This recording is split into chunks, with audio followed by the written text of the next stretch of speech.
Hi, it's Christina Foxwell, and I'm speaking to you from Ignite Television.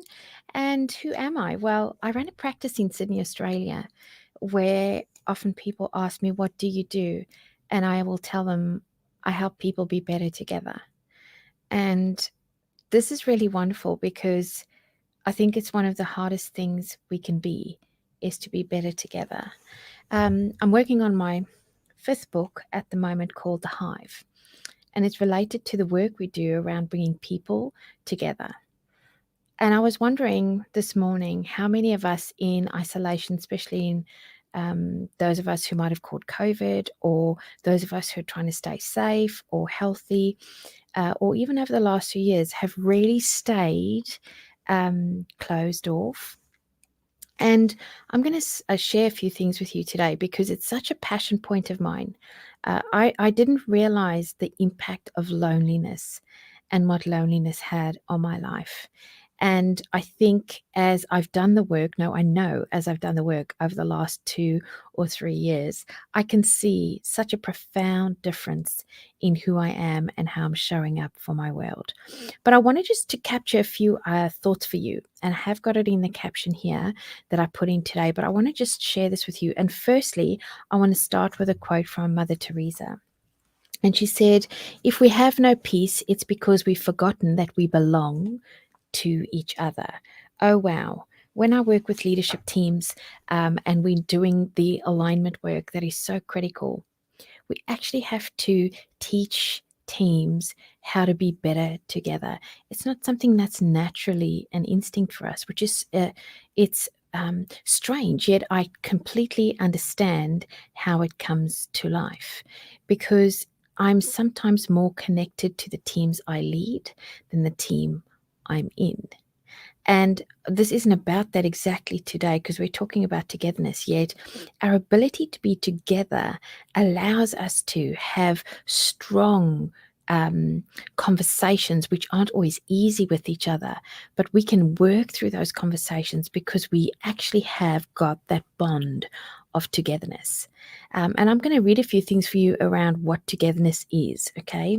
Firstly, we need to accept each other. I think this is really, really hard. Somebody asked me yesterday. I was with a wonderful client service today, and I was just chatting to the call center team. And we were kind of just touching on um, being together and that acceptance piece. And it's so important. In order for us to be better together, I need to accept you for what you bring to this team. And that's, I think, the very first thing. And the second thing is, maybe even just as important, I need to be willing to grow. See, the change doesn't happen in you, the change of together happens in me. The second thing, it's vital for my mental health. We've seen mental health statistics go through the roof. People are lonely, people are suffering. What are some of the consequences? Depression, adrenal fatigue, feeling tired, feeling isolated, having physical lethargy. You just don't want to do anything. And what we recognize is we've actually got to find places that help us feel that we can be together. Together gets hard when I fear togetherness. Now, some of you might think I'm crazy, but the longer we're alone, the longer we want to be alone.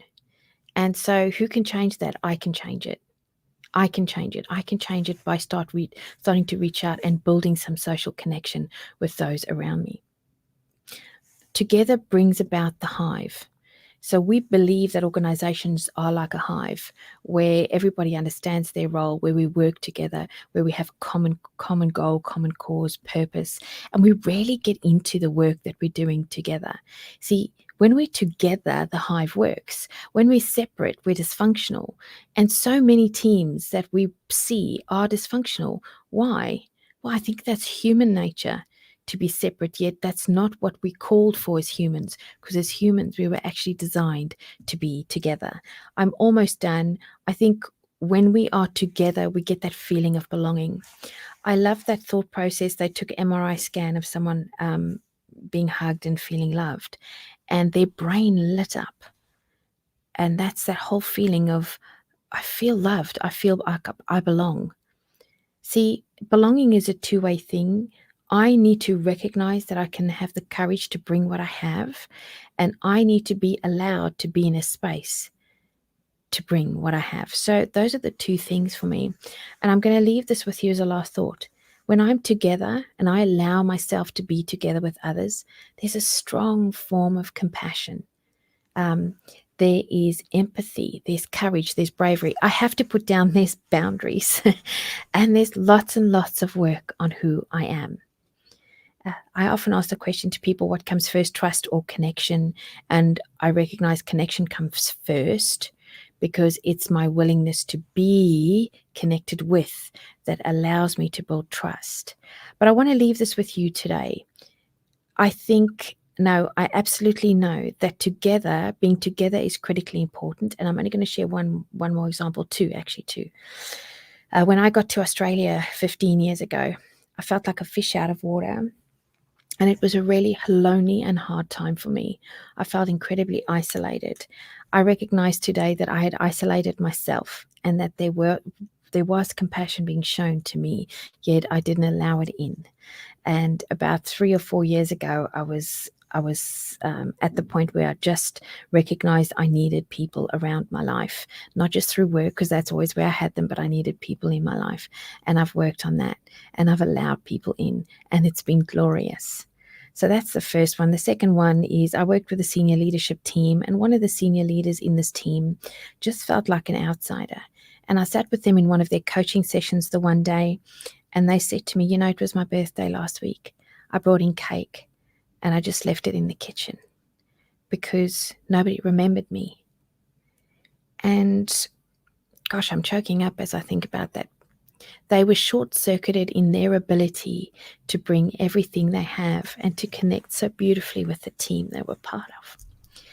And we worked through some strategies for them, and we worked with them on their self-belief and their confidence. I tell you, when they ended up going on maternity leave, they had turned things around. They felt part of the team. They'd connected with people. They were engaging.